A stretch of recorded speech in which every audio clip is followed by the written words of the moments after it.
Nepal oil निगमको petroleum पदार्थ विक्रेता विनियमावली 2075 को नियम 14 को 1 ग मा एउटा नमुना पेट्रोल पम्पको बिक्री स्थलबाट अर्को नमुना पेट्रोल पम्पको बिक्री स्थलसम्मको दूरी 10 किलोमिटर अनिवार्य हुनुपर्ने व्यवस्था छ। तर सिरामा आयल निगमको पेट्रोलियम पदार्थ विक्रेता विनियमावली 2075 लत्याउँदै सरकारी कार्यालयहरूले नै एक कम्पनीलाई पेट्रोल पम्प स्थापना गर्न सिफारिस प्रदान गरेका छन्।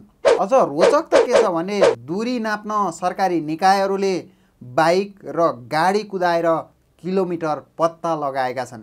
गाडी वा बाइक नै कुदाएर नाप लिँदा पनि नयाँ पेट्रोल पम्प खोल्ने ठाउँको दूरी 10 किलोमिटर भन्दा कम निस्किन्छ। तर सरकारी निकायहरूले 10 किलोमिटर पुगेको भनेर सिफारिस बनाइदिन्छन्। नयाँ पेट्रोल पम्प स्थापना गर्न मापदण्ड नपुगी सरकारी निकायहरूले कसरी सिफारिस दिए भन्ने गम्भीर प्रश्न उठेको छ।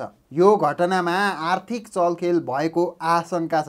सडक डिभिजन कार्यालय लाहान, नेपाल आयल निगमको विराटनगर स्थित प्रादेशिक कार्यालय, नापी कार्यालय लाहान समेतले भगवती ट्रेड सेन्टरले खोल्न लागेको ठाउँमा पेट्रोल पम्प मापदण्ड अनुसार दूरी नपुगे पनि मिले मतोमा दूरी पुगेको सिफारिस दिएको हो। सिराको नवराजपुर गाउँपालिका 1 भगवतीपुर तामासुइया भन्ने ठाउँमा नयाँ पम्प खुल्न लागेको छ। सखुवा ननकारकट्टी गाउँपालिका 3 मा रहेको एसपी आयल स्टोरदेखि भगवती ट्रेड सेन्टरले नयाँ खोल्न लागेको पम्प स्टोरको दूरी नाप्दा 9.68 किलोमिटर मात्र पुग्छ। तर नेपाल आयल निगमको विराटनगर स्थित प्रादेशिक कार्यालय, सडक डिभिजन लाहानको कार्यालय, नापी कार्यालय लाहानले दिएको सिफारिसमा सखुवा ननकारकट्टी गाउँपालिका 3 मा रहेको एसपी आयल स्टोरदेखि नयाँ खोल्न लागेको पम्प नवराजपुर गाउँपालिका 1 भगवतीपुर तामासुइयासम्मको दूरी 10 किलोमिटर 100 मिटर रहेको उल्लेख गरी सिफारिस बनाइदिएका छन्। पम्पका लागि दूरी मापन गर्दा भरपर्दो साधन प्रयोग गर्नुपर्ने कानुनी प्रावधान छ। तर ती कार्यालयहरूले भने मोटरसाइकल र कारले नै दूरी नापेका छन्। दूरी नपुगे पनि दूरी पुगेको सिफारिस गरेपछि एसपी आयल स्टोरले ओडोमिटर नै लिएर दूरी नाप्दा सञ्चालित पम्प र नयाँ खोल्न लागि नयाँ पम्पको दूरी 9.68 किलोमिटर मात्रै पुगेको छ।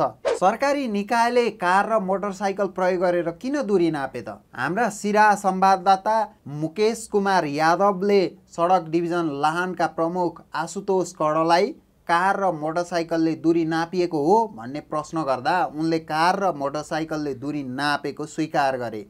भगवती ट्रेड सेन्टरको सिफारिसका लागि हामी कहाँ मिति 81/11/6 मा दर्ता नम्बर 1041 मा दर्ता भई उहाँहरूले दूरी प्रमाणित गरिदिने सम्बन्धमा भनेर पत्र माग गर्नुभएको थियो।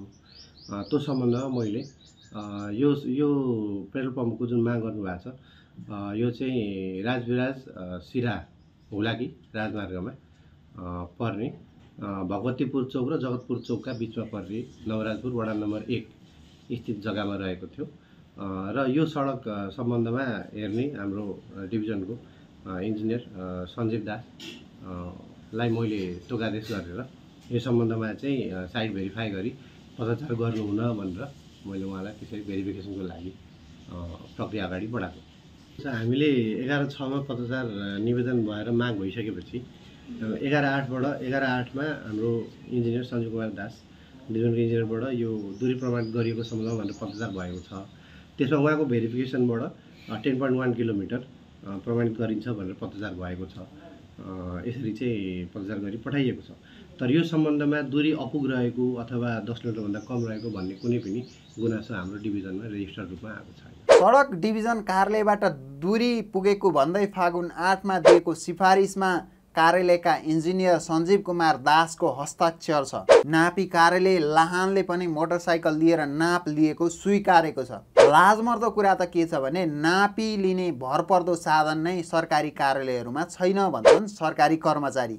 गएको फागुन 18 मा यस विषयमा रिपोर्ट बनाएर नाप पुगेको सिफारिस दिने नापी कार्यालयका कर्मचारी इन्द्र नारायण यादव भन्छन्, यो तपाईको सबभन्दा पहिलो घरेलु तथा सानो उद्योग कार्यालय लाहान सिराबाट चलानी नम्बर 2998 को पत्र आयो दूरी प्रमाणित सम्बन्धमा। अनि यसमा लेखेको उपरोक्त सम्बन्धमा यस कार्यालयमा दर्ता कायम रहेको भगवती ट्रेड सेन्टरको प्रोप्राइटर धनपति दास कथकनियाले दिएको निवेदन अनुसार जिल्ला सिरा भगवतीपुर तासु 2 हाल नमराजपुर गाउँपा 1 को किता नम्बर 1441, 1442 र 1417 जग्गामा रहेको भगवती ट्रेड सेन्टर र जिल्ला सिरा महदेवा पर्दा वार्ड नम्बर 2 ख हाल सकफाना गाटी गाउँपालिका नक्साबाट पनि किता के अरे वार्डको नक्सा जोडेर नाप्दा पनि र तपाईँको हामीसँग त अरू साधन थिएन। हामीले आफ्नो बाइक लगेर त्यहाँ जिरो बनाएर त्यहाँसम्म उसको किताको पश्चिम सीमासम्म नाप्दाखेरि 10.02 कति आएको थियो, जो 10 भन्दा बढी नै आएको थियो। हामीसँग त तपाईँको जस्तो कि नवराजपुर गाउँपालिकाको वडाको थियो दूरीवाला चिठी, त्यसपछि गाउँपालिकाको दूरीवाला चिठी, सडकको चिठी सबैले आधार बनाएर त्यसपछि हामी स्थलगत पनि नाप्यौँ, आफ्नो किता नापी नक्सा पनि जोइन्ट गरेर हेऱ्यौँ। त्यो सबै गर्दाखेरि 10 भन्दा माथि नै जान्छ। नाम नखुलाउने शर्तमा एक स्थानीय नागरिक नाप्न आएका कर्मचारीहरूले ओडोमिटर पनि प्रयोग गरेर नाप लिएको बताउँछन्। त्यहाँ हामी उता जाँदाखेरि त्यो बाटोमा चाहिँ रोड विभागको आइएल निगमको टोलीहरू थियो। त्यहाँ गाडी पनि 4 चक्कामा आउनु भएको थियो उहाँहरू। त्यहाँ 2 चोटि नाप गरेको छ। त्यहाँ एकचोटि त्यो त्यति त हामीलाई अवगत छैन, त्यो रोडमा गुराउने चक्का हुन्छ त्यसले पनि गरेका छन् होइन। अर्को चाहिँ गाडीमा बसेर चाहिँ 2-4 जना गरे त्यो पनि गरेका छ। तर त्यहाँ जाँदा 10 चाहिँ पुगेको छैन, 9.7 कति मात्रै छ त्यहाँ। अब उहाँहरूको आफ्नै हो, आफ्नै कर्मचारी हुनुहुन्छ त्यहाँ, आइल निगमको कर्मचारी हो, अरू विद्युतको कहाँ कुन 4 भाइ कर्मचारी छन्। अब उहाँहरूको जे मर्जी छ, हामीले त के गर्ने, हामी यहाँ त्यहीँको स्थानीयवासी हौँ। अनि त्यति हामीले हेऱ्यौँ, तर त्यहाँ पुगेको छैन। जे होस् 9.7 मात्रै रहेछ त्यहाँसम्म।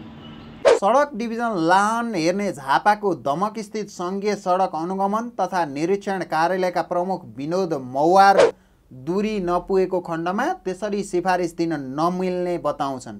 दूरी नपुग्दा पनि पुगेको सिफारिस दिइएको भन्दै एसपी आयल स्टोरको तर्फबाट फुलोदेवी यादवले फागुन 18 मा नेपाल आयल निगमको आपूर्ति तथा वितरण विभाग टेकुमा उजुरी पनि दिएका छन्।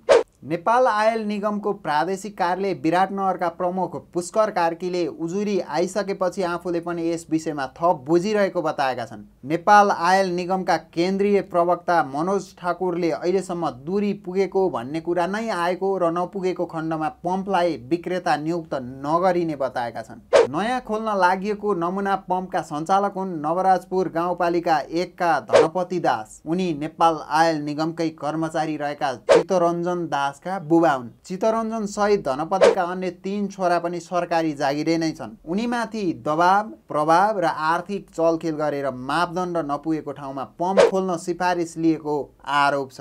सरकारी निकायले यस विषयमा फेरि अनुसन्धान गर्ला वा यसैलाई कार्यान्वयनमा लैजाला त्यो भने हेर्न बाँकी नै छ। मेरसाप.com अब स्थानीय सरकारका गतिविधि पहिला। हाम्रा सामग्री लाइक, सब्स्क्राइब, कमेन्ट र सेयर गर्न नभुल्नुहोला।